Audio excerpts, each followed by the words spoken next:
मित्रांनो, तुम्हाला माहिती आहे का, छत्रपती शिवाजी महाराज दाढी का ठेवायचे?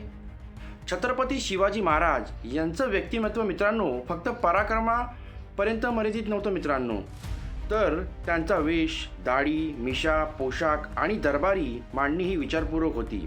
त्या काळात दाढी ठेवणे ही केवळ वैयक्तिक गरज नव्हती, तर सामाजिक आणि सांस्कृतिक प्रतिमेचा भाग होता. त्या काळात मित्रांनो दाढी हे एक राजाचं चिन्ह मानलं जायचं. शत्रूवरती मानसिक प्रभाव पडावा हे एक त्याचं मागचं उद्दिष्ट असायचं. आणि दरबारातील उपस्थितीमध्ये मित्रांनो व्यक्तिमत्व जे होतं ते उठून दिसत असे. मराठा आणि दख्खनेतील योद्धा संस्कृतीत दाढी आणि मिशा मित्रांनो प्रतिष्ठेच्या खूप मानल्या जात.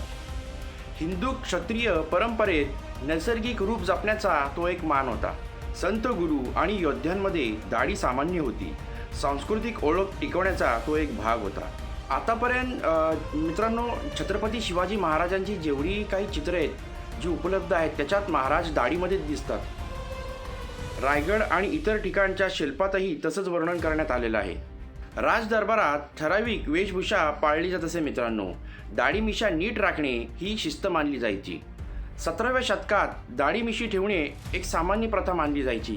सरदार आणि राजे अनेक ह्याच रूपात दिसतात. आणि दाढी मिशी असल्यामुळे मित्रांनो वेश बदलणं हे फार सोपं मानलं जायचं. म्हणून त्या काळात मित्रांनो दाढी आणि मिशी ठेवणं हे फार महत्त्वाचं होतं. बाकी मित्रांनो, तुम्हाला या व्हिडिओबद्दल काय वाटते कमेंट करून नक्कीच सांगा. आणि जर व्हिडिओ आवडला असेल तर नक्कीच लाईक, कमेंट आणि शेअर करा.